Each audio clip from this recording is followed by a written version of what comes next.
Filipenses capítulo 4, versículo 1, dice así: Así que, hermanos míos amados y deseados, gozo y corona mía, estad así firmes en el Señor, amados. Ruego a Evodia y a Síntique que sean de un mismo sentir en el Señor. Asimismo te ruego también a ti, compañero fiel, que ayudes a estas que combatieron juntamente conmigo en el Evangelio, y con Clemente también y los demás colaboradores míos, cuyos nombres están en el libro de la vida. Regocijaos en el Señor siempre. Otra vez digo, regocijaos. Vuestra gentileza sea conocida de todos los hombres. El Señor está cerca.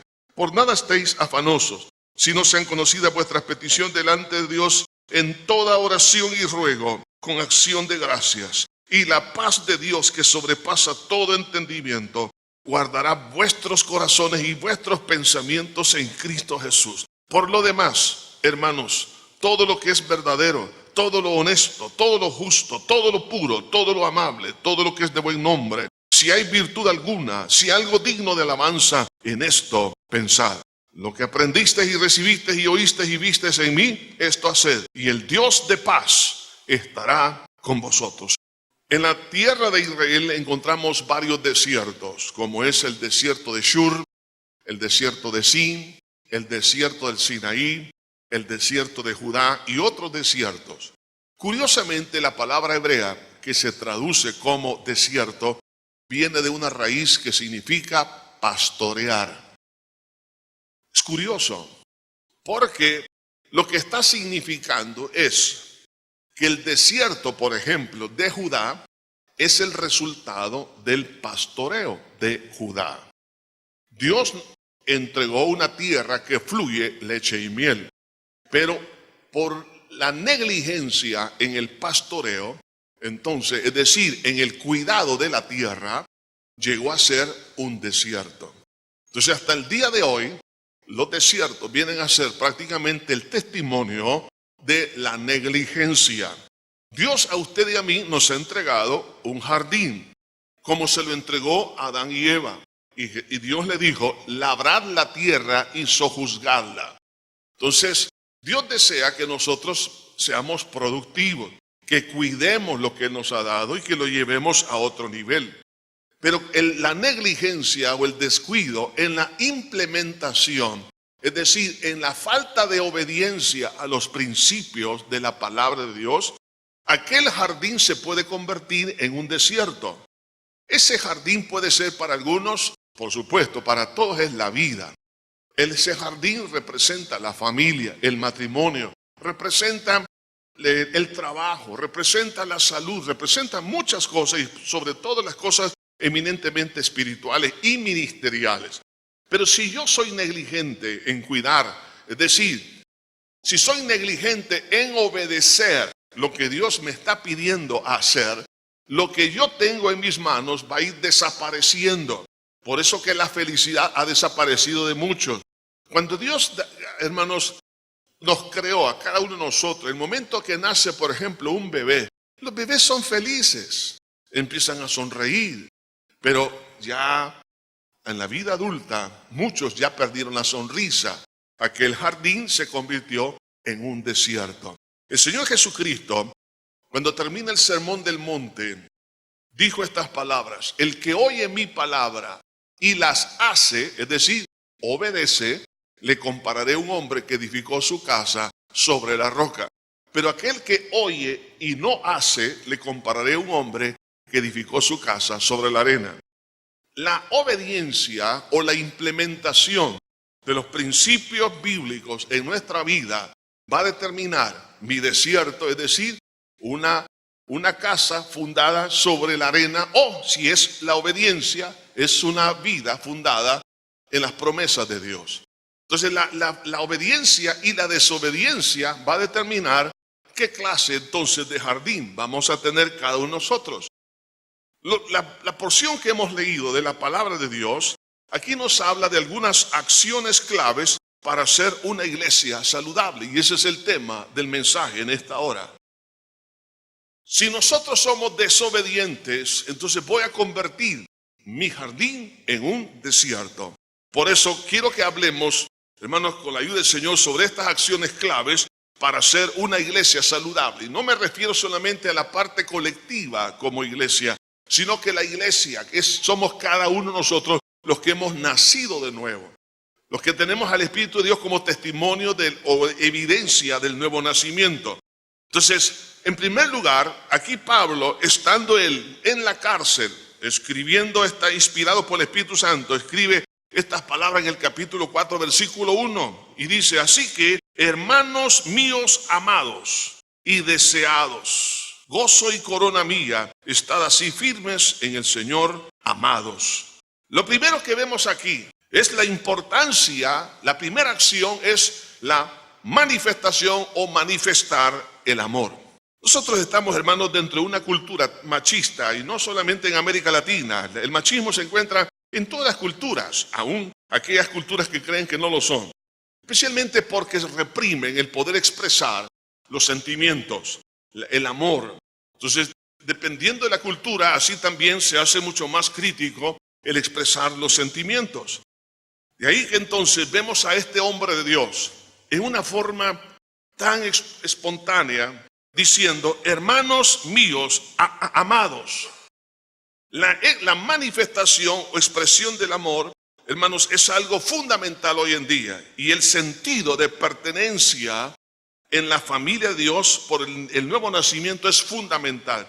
Pablo se siente en familia, por eso les llama hermanos míos. En la iglesia no es un club social, la iglesia es la familia de Dios. Entonces, en esa familia nosotros tenemos un sentido de pertenencia. Por eso que hay personas que no entienden por qué los cristianos les gusta estar en la iglesia. Entonces, porque ellos lo ven la iglesia como un club social. Pero no es así. La iglesia es una familia. Y como es una familia, la familia quiere estar juntos. Quieren participar juntos, hacer las cosas juntos. El poder dialogar. Y esto se da a raíz de un milagro llamado el nuevo nacimiento. Y la Biblia dice en Juan capítulo 1, versículo 11, a los suyos vino y los suyos no le recibieron, mas a todos los que le recibieron, a los que creen en su nombre, les dio potestad de ser hechos hijos de Dios. Los que han creído en Jesús como su único y suficiente Salvador, los que han creído que por su muerte expiatoria en la cruz del Calvario reciben el perdón de pecados, estos son constituidos en hijos de Dios. En otras palabras, el que no cree no es hijo, solo el que cree. Por eso que hay dos tipos de personas en esta tierra: la criatura de Dios y los hijos de Dios. Entonces, las criaturas, es decir, los que no han nacido de nuevo, no tienen ese sentido de pertenencia. Pero la persona que ha nacido de nuevo, como es hijo de Dios, se siente en la familia de Dios. Por eso, nosotros podemos, hermanos, darle gracias a Dios por ese sentido de pertenencia. Y Pablo lo manifiesta aquí diciendo: hermanos míos. Él estaba en la cárcel, pero él no se sentía solo. Además de eso, ese sentido de pertenencia le ayuda a expresar verbalmente el amor y la aceptación. Por eso dice: hermanos míos, y lo dice de esta manera: amados y deseados, gozo y corona mía. Normalmente nosotros no somos muy, hermanos, abiertos a expresar verbalmente el amor, especialmente en una cultura como la nuestra. Creemos que el amor solamente se expresa a través de las cosas que se proveen, pero no es así. Debe de ser, hermano, verbal también. Pablo lo expresa. Qué importante es que el padre le diga a sus hijos: te amo. Algunos han creído que decir eso es algo que no es de hombres, especialmente en el masculino, ¿no? Creen que decir te amo o decírselo a la esposa, o la esposa al esposo, o los hijos a los padres, o viceversa, aún dentro de la misma comunidad de la iglesia de Cristo, hemos reprimido el poder expresar ese amor en forma verbal. Es importante porque eso estrecha los lazos. ¿Cuándo fue la última vez que nosotros lo hicimos como padres hacia los hijos? Y los padres le dijeron a papá o a mamá: mamá, te amo.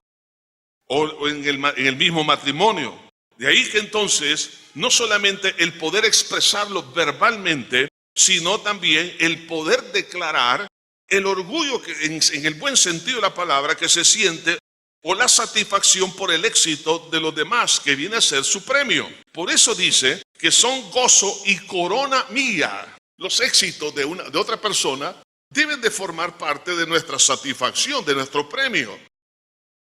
En una familia no debe de existir rivalidad, no debe existir envidia. El éxito de otros se convierte en mi corona y yo me siento feliz porque los hijos han superado a papá o a mamá. La iglesia sí debe de ser también. Ver que otros nos superen en todas las áreas, eso es corona. Para cada uno de nosotros debe de ser una alegría que los demás vayan creciendo y superándonos en todo. Y entonces podemos decir que ellos van a ser el gozo y la corona nuestra, porque de alguna manera colaboramos para que esta persona llegara a ser lo que es. Ese sentido, hermano, de alegría por el éxito de los demás y sentir satisfacción y decirle a otra persona, ¿sabes qué? Tú sos mi premio o corona. Entonces eso significa que usted está prácticamente haciendo algo importante sobre esa vida a que está recibiendo esas palabras, porque lo está motivando a la constancia espiritual. Cuando se manifiesta el amor, lo que estamos produciendo es fidelidad en otros. No estamos marcando a esa persona para que siga adelante.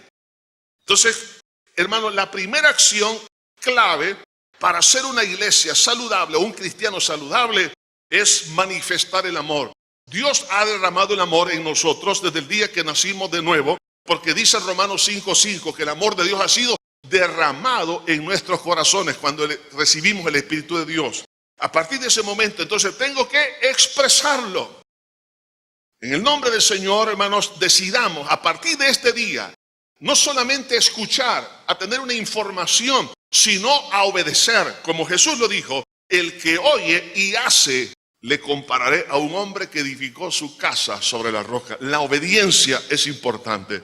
Así que a partir de este día, amado caballero, dígale a su esposa, te amo. Dígale a la esposa a su esposo, amado, te amo. Dije, tú eres mi amado.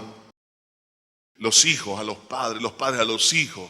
Expresar el amor verbalmente. Sentir que otros en sus éxitos vienen a ser su corona y sentir satisfacción y alegría porque han superado las barreras y están firmes en el Señor.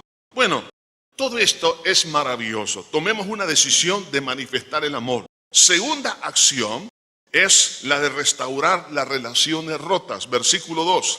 Ruego a Evodia y a Síntique que sean de un mismo sentir en el Señor.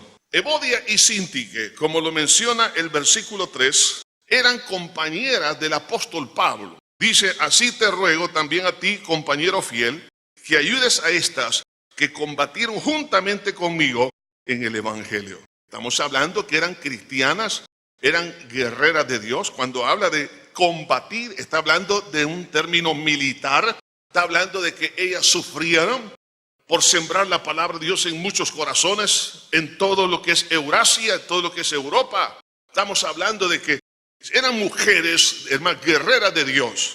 Sin embargo, aquí encontramos una realidad y es la fragilidad de la naturaleza humana. Por A o B razón. Entonces ellas tenían ahora un distanciamiento, de tal manera que ahora Pablo les está diciendo, les ruega que sean de un mismo sentir en el Señor. Había una separación entre ellas. Hermanos, aunque una persona sea cristiana y esté sirviendo, no es señal de madurez espiritual. Lo vemos acá. Y a la vez que las diferencias de opiniones y de visión en el servicio cristiano algunas veces hacen que esto haga que esa unidad se pierda. No sabemos exactamente qué era, pero el problema es que no eran del mismo sentir, es decir, no estaban en una misma visión, no habían llegado a un común acuerdo. Y esa falta los estaba llevando a una separación. Eso es lo mismo que pasa con un matrimonio y una familia, lo pasa también en el trabajo, en la misma iglesia. El problema es que nosotros, en nuestra cultura, no estamos acostumbrados a confrontar a las personas, sino que nos reprimimos y lo que hacemos es hablar a espaldas de esa persona. Eso se conoce como chisme. En nuestro contexto salvadoreño es chambre. Entonces empezamos a hablar de esa persona. Pero ¿qué es lo que manda el Señor Jesucristo? Nos manda, dice, si tienes algo contra tu hermano, ve tú y estando con él solo. O sea, yo tengo que aprender a dialogar, decirle, mira, ¿por qué no nos sentamos? Aquí tenemos un problema. Somos parte de un equipo, pero ha ocurrido una diferencia de opiniones. Sentémonos, dialoguémonos, lleguemos a profundidad, analicemos, quiero ver tu punto de vista, yo voy a poner el mío. Ahora, entremos en un diálogo, ver dónde está el error. Entonces, el no hacer esto es lo que nos está trayendo, entonces, separación entre esposo y esposa, separación entre los hijos y los padres y padres hacia los hijos, y trae separación en el cuerpo de Cristo. Nos quedamos con nuestra propia opinión y lo que hacemos es hablar a espaldas y lo que hacemos es agravar el problema porque la otra persona se va a dar cuenta de que nosotros somos infieles. En lugar de confrontar, lo que hacemos es platicar por detrás. Hay personas que nunca se han dado cuenta de lo que tal vez la otra persona ya se dio cuenta de lo que dijo años atrás. Y dice, no, esto yo no lo dije en secreto. Nada está en secreto. De ahí que entonces la necesidad de ponerse de acuerdo para caminar juntos. Cuando dice Pablo acá, sean del mismo sentido. O sea que primero hay que identificar la causa para resolver estos problemas. Segundo, tenemos que ponernos de acuerdo en cada una de esas partes. Pero también, si esto no funciona, y Pablo parecía que él estaba viendo que aunque ellas dialogaran, había llegado a otro nivel y por eso le pide a este siervo y le dice, te ruego también a ti, compañero fiel, que ayudes a estas que combatieron juntamente conmigo. O sea que hay momentos que se necesita un árbitro, una persona que pueda fungir como un consejero para poder resolver esa diferencia. La pregunta, si usted no ha podido llegar a un acuerdo de un diálogo, ¿por qué no llama a una tercera persona que sea un líder, que sea una persona espiritual, para que le ayude a resolver las situaciones? Porque es importante la unidad. Porque si estas mujeres eran de primer nivel, miembros del equipo de Pablo, de tal manera que él dice que eran compañeras, oye, decir compañeras de Pablo, era alguna cosa increíble. Porque eran las fuerzas especiales de Dios en ese momento. Estamos hablando de dos mujeres importantísimas, ministerios increíbles. El estar a la par del apóstol Pablo significaba estar bajo amenaza continua. Estar a la par del apóstol Pablo era escuchar los mejores sermones de esa época. Es la teología, la enseñanza, ver el poder de Dios de una forma sobrenatural. Estar a la par del apóstol Pablo significaba estar en riesgo de muerte muchas veces, vivir escasez, vivir rechazo, amenazas aún de los de su misma nación, amenazas de los religiosos. O sea, estas mujeres eran valiosísimas, pero Pablo no quería que la falta de una unidad de pensamiento pudiera hacer que el avance de la iglesia se viera afectado. Por eso llama a ellos a una comunión. Y no solamente dice eso, menciona también aquí a uno que se llama Clemente y otros colaboradores míos, o sea, habían otros más, dice, cuyos nombres están en el libro de la vida. Oiga, Evodia y Síntique, sus nombres estaban escritos en el libro de la vida, pero aquí en la tierra tenían diferencia. ¿Qué le parece? Bienvenidos a la realidad. El hecho de que alguien tenga ministerio, sea usado por Dios, no significa que no existan diferencias o en algunos momentos se manifieste una inmadurez. Pero por eso es importante estar vigilantes de esa situación. Entonces hay que restaurar las relaciones rotas. El Salmo 133 dice, mirad cuán bueno y cuán delicioso es habitar los hermanos juntos en armonía. El último versículo del Salmo dice, porque allí, ¿dónde allí? Donde hay armonía. Allí envía Jehová bendición y vida eterna. Pablo sabía que la armonía atrae la presencia, la manifestación de las bondades de Dios. Entonces Pablo lo que estaba viendo era que había una amenaza sobre el equipo ministerial y por supuesto el avance de la obra de Dios. Así que hermanos, otra de las acciones importantes suyas y mías es restaurar las relaciones rotas. Las que yo tengo, hermanos, las relaciones que yo tengo que están rotas, tengo que restablecerlas. Las relaciones que otros tienen y que están rotas, Entonces, si Dios me llama, ahora, no hay que meternos donde no tenemos que meterme. Eso significa que en este caso, Pablo le llama aquí a este siervo, le llama a Timoteo, le está pidiendo que él se encargue. Porque no todos tienen esa capacidad de resolver. Algunos quieren meter su cuchara donde no tienen que meterla. El que tenga oídos para oír, que oiga. Entonces, pero hay personas que sí tienen esa capacidad espiritual para resolver. Entonces, de ahí que tenemos que buscar la unidad para que no se pierda el avance de la obra de Dios. Así que nuestra segunda acción, no solamente que esto quede a nivel de conocimiento, pero que lo ponga en ejecución, en obediencia. Decir, Señor, a partir de este momento decido restaurar relaciones rotas. ¿Cuántos estamos de acuerdo, hermanos? Y el que no está de acuerdo, hágalo porque le conviene.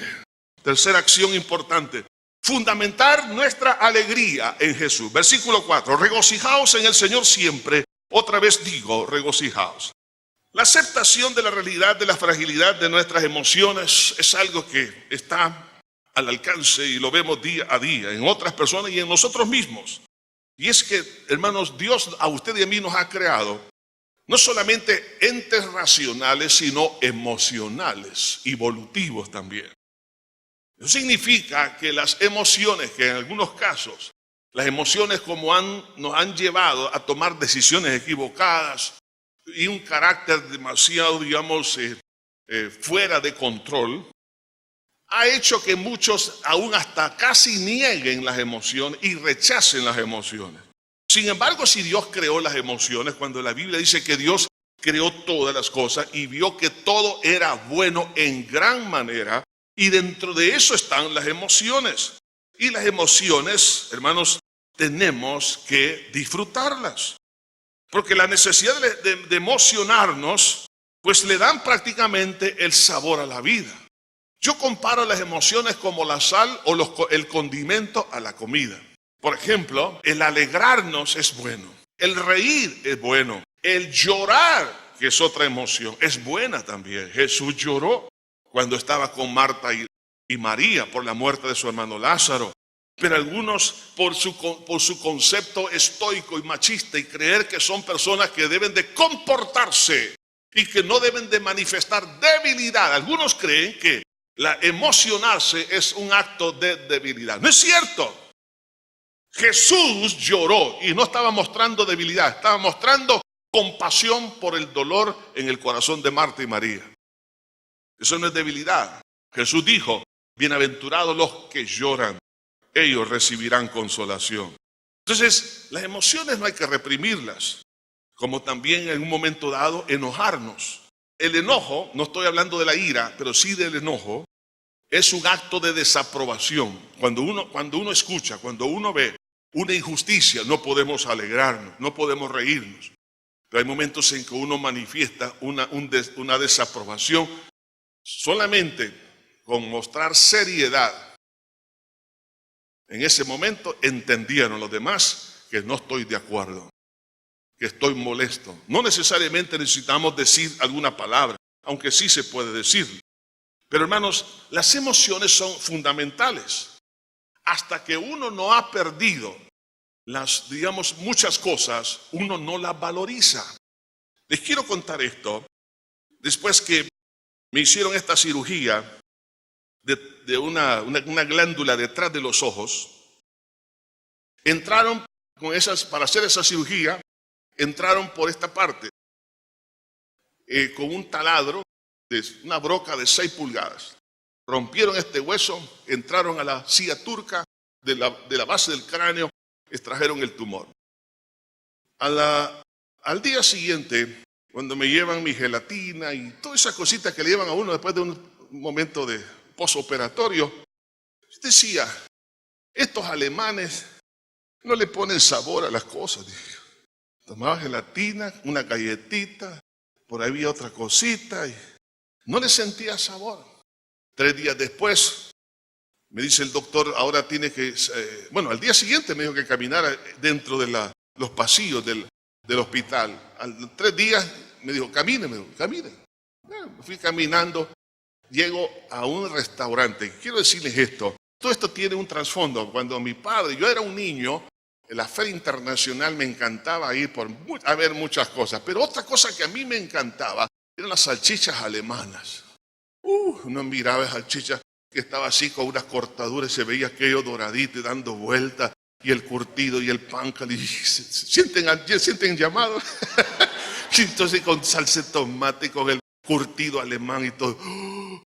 Para nosotros era, como niños, era una cosa espectacular. Ahora, estando allá en Alemania, salgo entonces en una plaza de esas típicas, lindas, preciosas, y entro a un restaurante y veo, y wow, dije yo, estoy en la meca de los embutidos. Y entonces yo pido, les digo, tráigame de toda clase de salchicha. Y me llevan un plato, hermanos, de 6 clases de salchicha. Era un cerro así. Pues claro, me habían tenido en ayuno forzado. Yo tenía hambre. Y entonces, wow, dije yo, me traen todas las mostazas de distinto color, de distinto todos los curtidos. Y bueno, el Señor, gracias por estos alimentos, bendice los padres en el nombre de Jesús. Y yo con los ojos abiertos, espantado. No. Entonces, digo, empiezo a comer. Pero cuando yo empiezo a comer y le puse mostaza y todo lo demás, curtido, no le sentía sabor. Qué raro. Hermano, yo estaba prácticamente mi paladar, yo no me había dado cuenta. Yo pensé que no estaban ellos dándole sabor a las comidas. Me di cuenta ese día que yo había perdido el paladar. No le sentía sabor a nada. Y entonces en mi afán de querer sentir sabor, porque era así, literalmente era como comer cartón. Entonces yo le puse más mostaza, de un color, de otro color. Le puse pimienta, le puse de todo. Y no le sentía nada. La boca totalmente insensible al sabor. Lo que sí sentí donde había más sensibilidad, el estómago. Sentí una bomba allá. Sentía fuego que cambió, pero no ese fuego que sale. Me había quemado todo el estómago, porque yo creo que me comí una mitad de un bote de mayonesa con esa mayonesa especial alemana, ¿no? O de varias mayonesas. Y yo dije, cuando perdí el paladar, yo dije, nunca había valorizado como ese día lo que es el sentido del gusto, el paladar. Hasta que uno no lo pierde, no lo valora.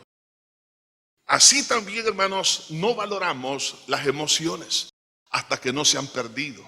Cuando alguien se ha vuelto insensible, su corazón se ha endurecido, entonces quiere reír y no puede. Quiere llorar y no puede. Quiere manifestar o quiere tener una sensación de satisfacción y no lo puede. Entonces, por eso que, hermano, no es correcto reprimirlas, sino más bien enfocarlas. Y algunos la han reprimido. ¿Por qué? Porque han visto en otros o en sí mismos, han visto que las emociones los han dañado y por eso se ha convertido en una persona emocional. El problema es que la persona ha fluctuado en cuanto a las emociones cuando depende de las cosas terrenales. Por ejemplo, las personas que se han alegrado en el amor supuestamente que le iba a dar el novio, la novia, el padre, los hijos, los amigos, o la satisfacción que traerían las cosas materiales, o las circunstancias de la vida que fluctúan algunas veces, hermanos, algunas veces son buenas, otras veces son malas, las adversidades, los triunfos y todo eso, pero de repente se da cuenta que no vale la pena. Es como estar comiendo salchicha, pero no tiene paladar. Eso es como comer cartón. Entonces dice, las emociones no son importantes. Lo más importante es ser lógico. Lo más importante es cultivar la mente. Pero ahí está negando una parte de su ser. Usted y yo somos tripartitos en el área del alma. Mente, emociones y voluntad. Y si Dios las creó, es para que las disfrutemos. Jesús, también dice la Biblia, se regocijó en el Espíritu. O sea, Jesús manifestaba alegría también. Entonces, algunas personas, cuando han visto frustración en la parte emocional, entonces tienen algunos mecanismos de defensa, supuestamente para estabilizar las emociones, como es creer en lo que otros pueden proporcionar. Y creen que la gente les va a dar lo que ellos necesitan para ser felices. Creen que las cosas le darán seguridad. Creen ilusamente que no tendrán problemas en la vida. Y esas ideas fantasiosas dicen, yo nunca voy a tener problemas. Cuando se une en matrimonio, nadie está pensando en dificultades. Pero el matrimonio va a traer sus dificultades. Falta de ingresos, problemas de salud, problemas también de falta de comunicación, problemas de entendimiento, problemas económicos, lo que sea. Pero nosotros tenemos que poner los pies en la tierra. Entonces algunas personas creen que van a ser felices porque creen que no van a tener problemas en la vida. Y esa falsa creencia entonces daña las emociones. Como creer, por ejemplo, también las fantasías religiosas, fantasías ideológicas, crear fantasías también personales. Estas pueden ser buenas en cuanto a algunos proyectos que dicen, si yo logro este proyecto voy a ser feliz. Pero hay proyectos que son malos, pecaminosos.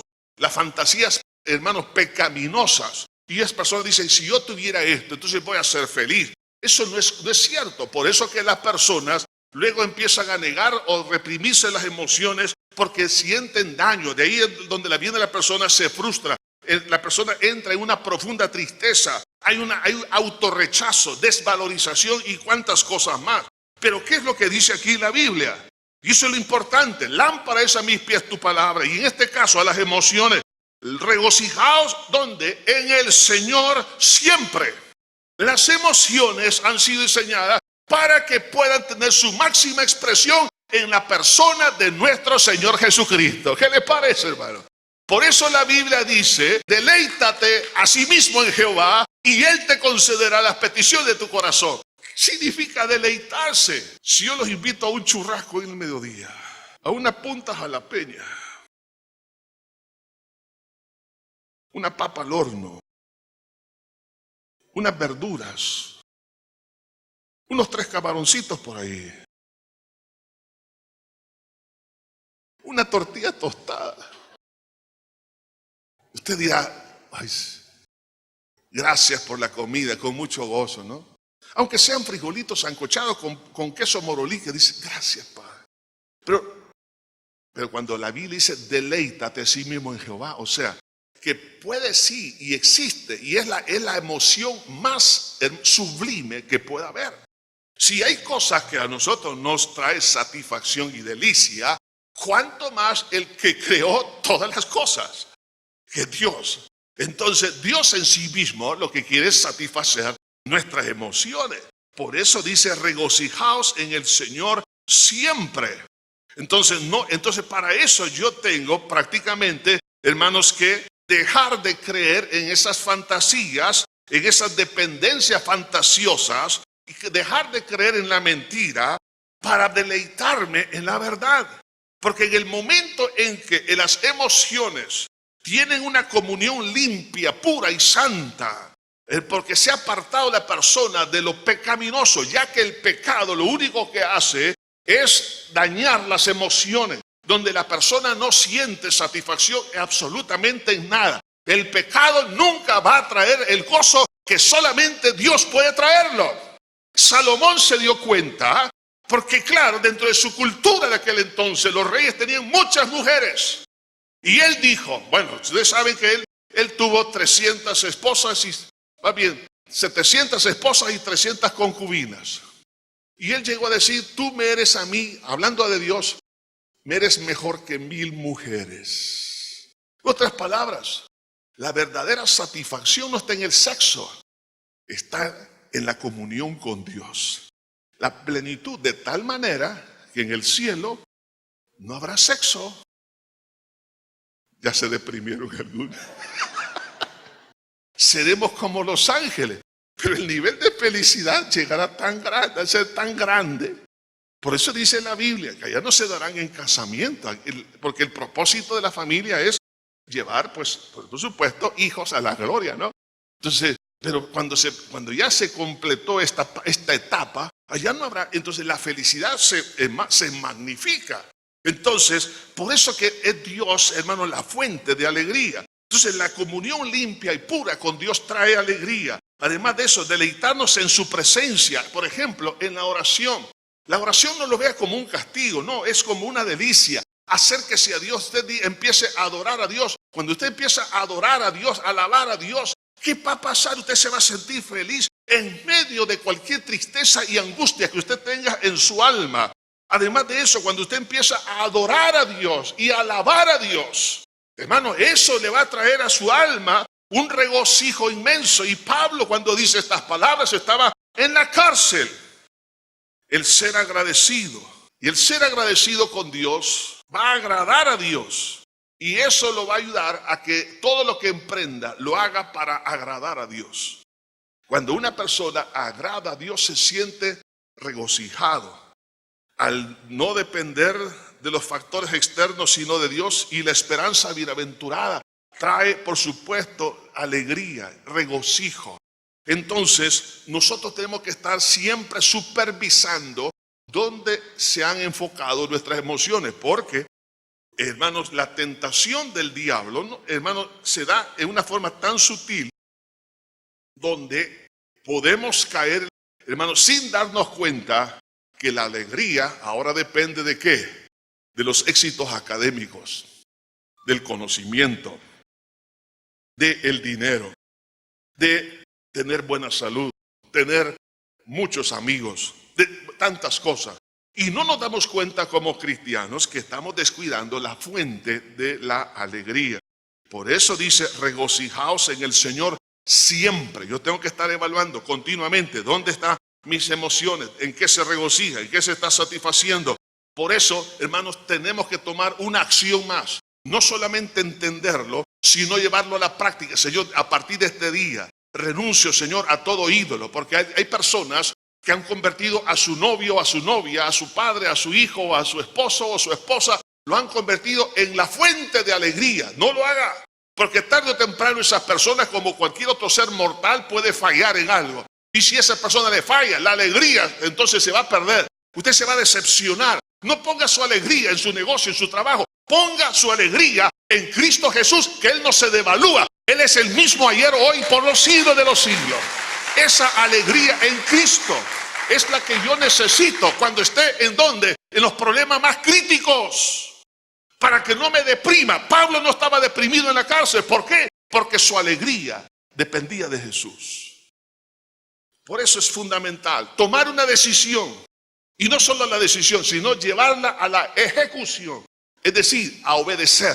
Decir, Señor, a partir de este día me voy a regocijar, me voy a deleitar en ti. En cuarto lugar, recuerde, la primera acción que mencionamos es manifestar el amor. Segundo, restaurar las relaciones rotas. Tercero, fundamentar nuestra alegría en Jesús. Cuarto, es ser amables con todas las personas. Versículo 5. Vuestra gentileza sea conocida de todos los hombres. El Señor está cerca. Cuando se habla de gentileza, está hablando de aquella capacidad que Dios ha dado a la iglesia.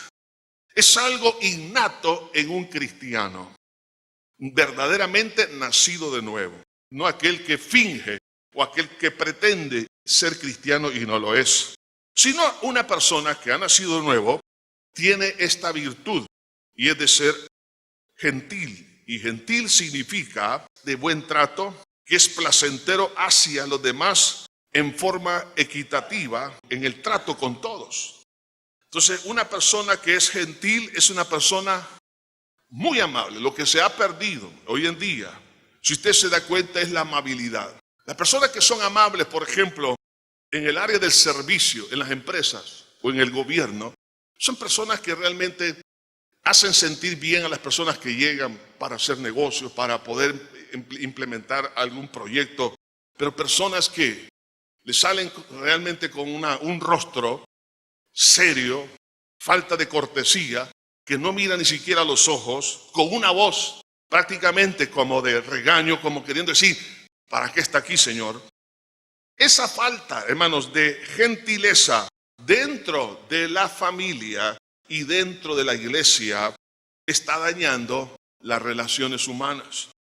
La iglesia, para que sea saludable, necesitamos ser gentiles o amables. Entonces, porque las bondades de la amabilidad, por ejemplo, se manifiesta en la cortesía.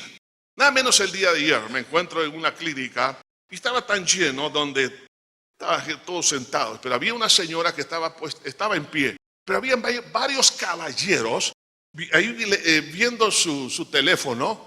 Yo dije, pero ¿por qué no le dan la silla a esta señora? Falta de cortesía. ¿Qué se ha perdido hoy? La cortesía. Entonces, nosotros como iglesia de Cristo tenemos que ser amables con los niños, darle lugar a la mujer que merece. el respeto a las ancianas, a las jóvenes, a los niños, a todos, a los adultos, a los ancianos. Tratar a los ancianos amablemente, ayudarles cuando hay que ayudarles, hacerlos sentir bien a todas las demás personas. Entonces, eso habla de lo que dice aquí la Escritura, de ser gentiles. Vuestra gentileza sea conocida, en otras palabras, se puede expresar hacia todos los hombres, porque no hace acepción de personas. El buen trato que nace del Espíritu de Dios en nuestra vida no hace acepción de personas. Por ejemplo, el poder saludar, el decir buenos días. Hoy en día, muchos niños no dicen buenos días, buenas tardes, buenas noches, que Dios les bendiga, que le vaya bien. Son autómatas, porque no les hemos enseñado en la casa de ser amables.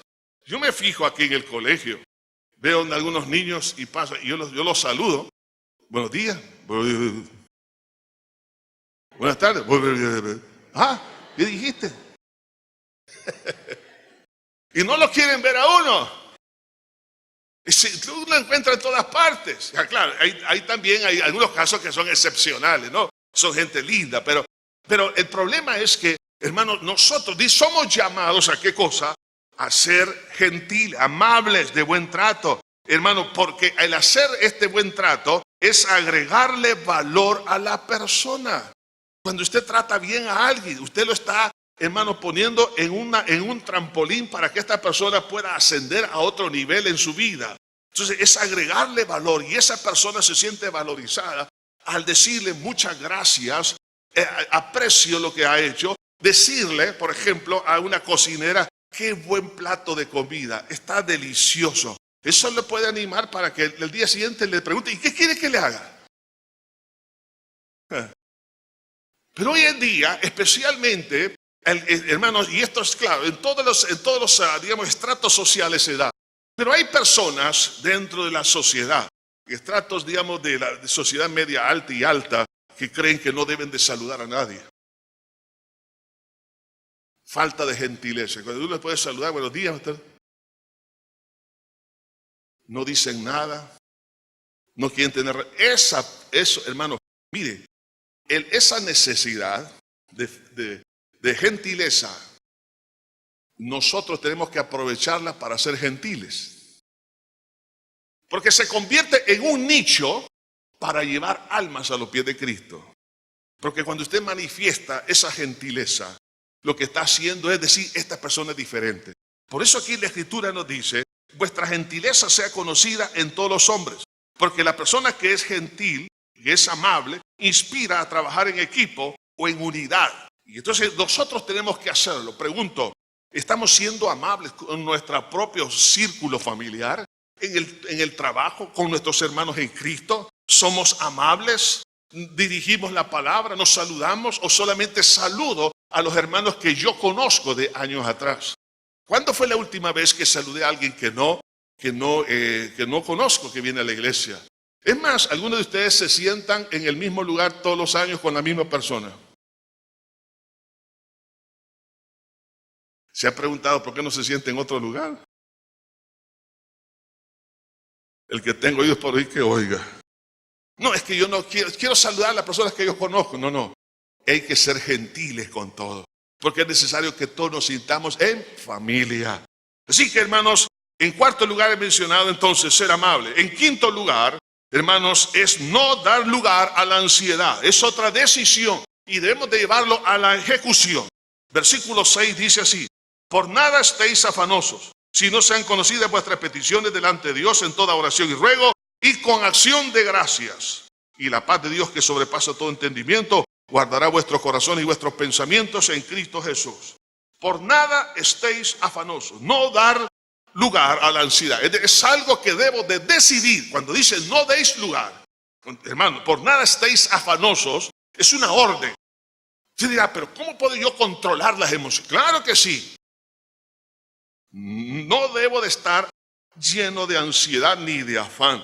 Ahora, el poder destructivo del afán es terrible, porque de hecho, comenzando con la misma definición de esta palabra en el original, significa cuidado que perturba o que acongoja. Es importante ser responsable, es importante preocuparnos para emprender, por ejemplo, a resolver una dificultad, un problema. Pero no llevar la preocupación al nivel de perturbación y al nivel de congoja o de angustia. Eso es lo negativo, porque eso puede producir en un momento dado problemas de carácter emocional y también mentales. Puede llegar a tener problemas de enfermedades psicosomáticas, además problemas de relaciones laborales, de relaciones entre la familia, relaciones en la misma iglesia. Así que, hermanos, la ansiedad no nos ayuda. Platón dijo estas palabras: ningún asunto humano merece mucha ansiedad. Usted y yo entendemos mejor esto, porque si dice aquí, por nada estéis afanosos, ¿por qué razón? La lógica está en las siguientes palabras: si no sean conocidas vuestras peticiones. En otras palabras, no debo ser irresponsable, sino que lo que tengo que hacer es poner esto delante de Dios. Decir, sino que sean conocidas vuestras peticiones delante de Dios en toda oración y ruego y con acción de gracia. La palabra petición significa solicitud, que sean conocidas mis solicitudes. Una solicitud es una petición, no es una orden. El problema de la mayoría, y especialmente por las nuevas corrientes doctrinales, algunos se han atrevido, hermano, eso es un atrevimiento, ordenarle a Dios, y yo le ordeno a Dios. ¿Quién es usted para darle orden a Dios? Es una aberración, es una prepotencia, una soberbia. No le podemos dar orden. Por eso la petición es una solicitud, y esta solicitud tiene que ser en oración, ruego y acción de gracia. Y la oración significa orar a Dios. Es decir, no orarle a un santo, no orarle a una persona fallecida, un ser querido suyo, no. Orar a Dios, pero combinado con el ruego, es decir, con una súplica que expresa humildad. Algunos se acercaron a Jesús y le dijeron: Señor, si quieres, puedes limpiarme. Solicitud. Y Jesús dijo: sé limpio. Porque el ruego implica humildad. Y Dios en sí mismo, en su naturaleza, siendo Dios, Él es humilde. Y entonces cuando hay una prepotencia, una soberbia, la Biblia dice que Dios mira a los altivos, los ve de lejos. Pero una persona que expresa la humildad por la súplica, eso hace que se conecte con el carácter de Dios y a la vez con acción de gracia, porque la acción de gracias es dar por sentado que la respuesta vendrá. Y no solo eso, sino darle gracias sabiendo que el problema que tiene, la dificultad, todo va a ayudar para bien.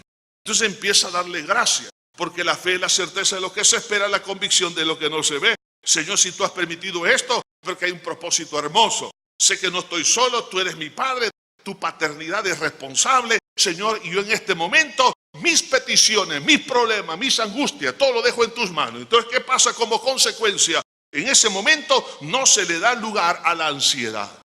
Y eso es algo que tenemos que hacer, no solamente entenderlo, sino llevarlo a la práctica a través de la oración. Hermanos, no nos preocupemos, hermanos, al nivel que nos perturbe los problemas. Esas tengo que ponerlas diariamente en las manos del Señor. Y una cosa es cierta, Dios va a hacer más allá de lo que yo le estoy pidiendo a Dios. Dios nos va a sorprender, y dice el Salmo, y seremos como los que sueñan. En otras palabras, nos vamos a pescar y decir: estoy despierto, estoy dormido. Estoy viendo esto, no lo puedo creer. Nos va a sorprender en el tiempo de Dios, dice la Biblia. Dios todo lo hizo hermoso en su tiempo. Y como Él lo va a hacer, le doy gracias. Al darle gracias a Dios, ¿qué sucede? Ya no hay ansiedad, ya no hay afán, ya no hay perturbación, hay paz. Así que no dar lugar a la ansiedad. Y en último lugar, orientar nuestra mente. Dice el versículo 8: por lo demás, hermanos, todo lo que es verdadero, todo lo que es honesto, todo lo que es justo, todo lo que es puro, todo lo amable, todo lo que es de buen nombre, si hay virtud alguna, si algo digno de alabanza, en esto pensad. ¿En esto qué? Pensad. Los griegos tenían el pensamiento, la lógica y la filosofía prácticamente era su Dios. La habían deificado. Las emociones, especialmente las diferentes corrientes filosóficas, algunos negaban las emociones y todas las demás cosas. Entonces, pero ellos la mente, la lógica, la razón era lo máximo. Por eso es que algunas personas hoy en día también le dan esa preponderancia a la mente. Pero le voy a decir esto. He oído, por ejemplo, a algunas personas que dicen, es que la mente es poderosa. La mente es una parte del alma. La otra parte son las emociones y la voluntad. Entonces, ¿qué pasa? La mente es importantísima, el pensamiento humano, pero la mente necesita instrucción, necesita disciplina. La mente necesita ser educada, formada, orientada, sujetada. Por eso dice, por lo demás, hermanos, todo lo que es verdadero, y ahí menciona estas características, y al final dice, si hay virtud alguna, en esto pensar. En otras palabras, a la mente hay que ponerle límites, hay que educarla. No creamos que la mente es lo máximo, no. Lo máximo en el ser humano es el espíritu, que es diferente a la mente. Entonces, nosotros lo que necesitamos es formar una mente disciplinada. ¿Por qué? Porque si no oriento mi mente, ya que la mente es atacada continuamente por las circunstancias y pensamientos ajenos, para que yo me conduzca por un caminos equivocados, lo que es bueno, lo que es justo, lo que es amable, lo que es de buen nombre, en esto me voy a enfocar. Porque vendrán pensamientos que no son justos, que no son honestos, que no son santos, que no son limpios. A eso cuando vengan, entonces le voy a decir, aparte de los desechos, tengo que aprender, en otras palabras, a no darle espacio a pensar en lo negro, lo negativo, lo sucio, sino en lo que es de buen nombre. Porque los pensamientos luego se transforman en acciones.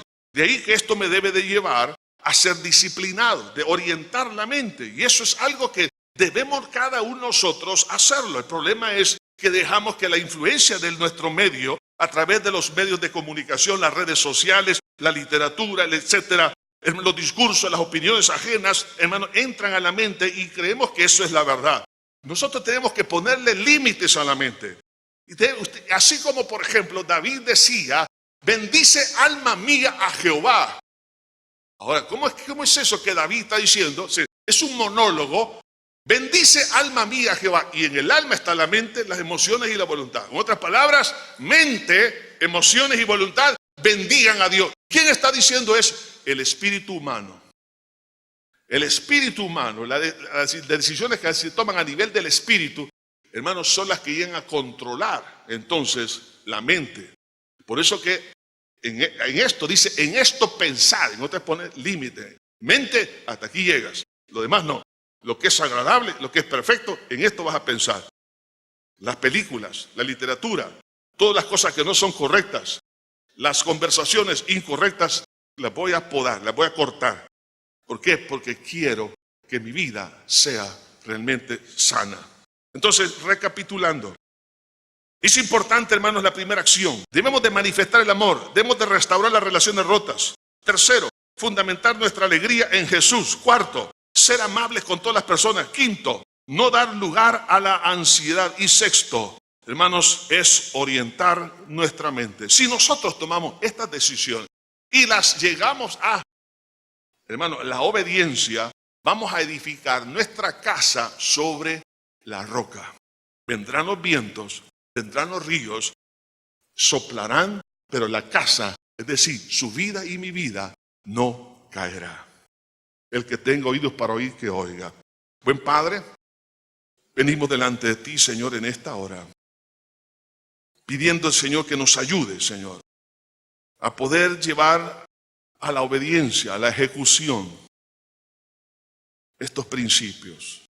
Estas acciones son fundamentales para tener una vida saludable, no solamente a nivel personal, sino a nivel congregacional. Señor, si esto lo hacemos, vamos a tener una hermosa familia espiritual. Una iglesia que sea la luz y la sal de la tierra. Una iglesia que ame. Una iglesia que restaure relaciones rotas. Una iglesia que se fundamenta su alegría en ti. Una iglesia amable. Una iglesia que no da lugar a la ansiedad. Y una iglesia que orienta su mente. Será una iglesia victoriosa. Señor, Sigue añadiendo más a tu palabra. Trae ahora mismo, Señor, ese milagro que tú has dispuesto para mí, mi hermano y mi hermana, este día. En el nombre de Cristo lo pedimos todo. Amén y amén. Estimado amigo y amiga que en esta hora ha escuchado el mensaje de la palabra de Dios, Dios tiene una linda oportunidad para usted, pero usted tiene que tomar una decisión. Y es una decisión de fe. Y esa decisión tiene dos grandes partes. Uno, que le pida perdón a Dios por haberle ofendido a Él con sus pecados. Y en segundo lugar, creer que Él derramó su sangre para perdonarle todos sus pecados.